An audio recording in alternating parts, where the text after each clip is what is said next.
From wolves to wagging tails, let's explore the history of pets. Hey, pet lovers!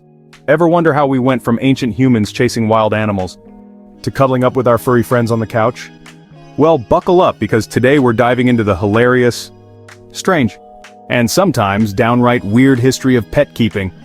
We're talking everything from Egyptians worshipping cats to Victorian ladies and their overly pampered lapdogs. Ready? Let's fetch some history. Picture this. Thousands of years ago, humans were hunters and gatherers. The closest thing to a pet? Well, probably a wolf. That's right. The first domesticated animals weren't the cute little fluff balls we have today. Early humans and wolves teamed up for survival. Humans got protection. Wolves got scraps. Pretty solid deal if you ask me. Of course, it wasn't all belly rubs back then. Wolves were like, I'll help you. But if you think I'm fetching that stick, you've got another thing coming. Fast forward to ancient Egypt, where cats were practically royalty. Egyptians worshipped cats like they were furry little gods. And if you've ever lived with a cat, you know they still expect that treatment. Cats were so important that if you hurt one, you'd be in big trouble. Egyptians believed cats protected them from evil spirits and, more importantly, rats! So, while today your cat might ignore you unless you've got treats, back in the day, they were basically rock stars. Next, we're heading to Rome, where wealthy Romans had all kinds of pets. Dogs, birds, monkeys, you name it. But let's talk about dogs, because Romans were obsessed with lapdogs. Think tiny, spoiled pups with more pampering than most people.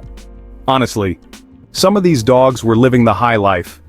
Roman emperors even had entire tombs built for their beloved pets. Talk about going all out for Fido. Now, things get a little dicey in the Middle Ages. Cats went from being worshipped in Egypt to being, well, let's just say, they didn't have the best reputation in medieval Europe. People thought black cats were witches in disguise. Poor kitties. Imagine you're just trying to nap, and suddenly people think you're up to no good. But hey, at least dogs were still man's best friend, though they were more like security guards than cuddle buddies back then. By the Renaissance, pets were back in fashion, especially for the wealthy. People loved exotic animals, and parrots were the big thing. Rich folks would walk around with parrots on their shoulders, like they were living in some sort of real-life Disney movie. But seriously, the Renaissance was when pets became a status symbol.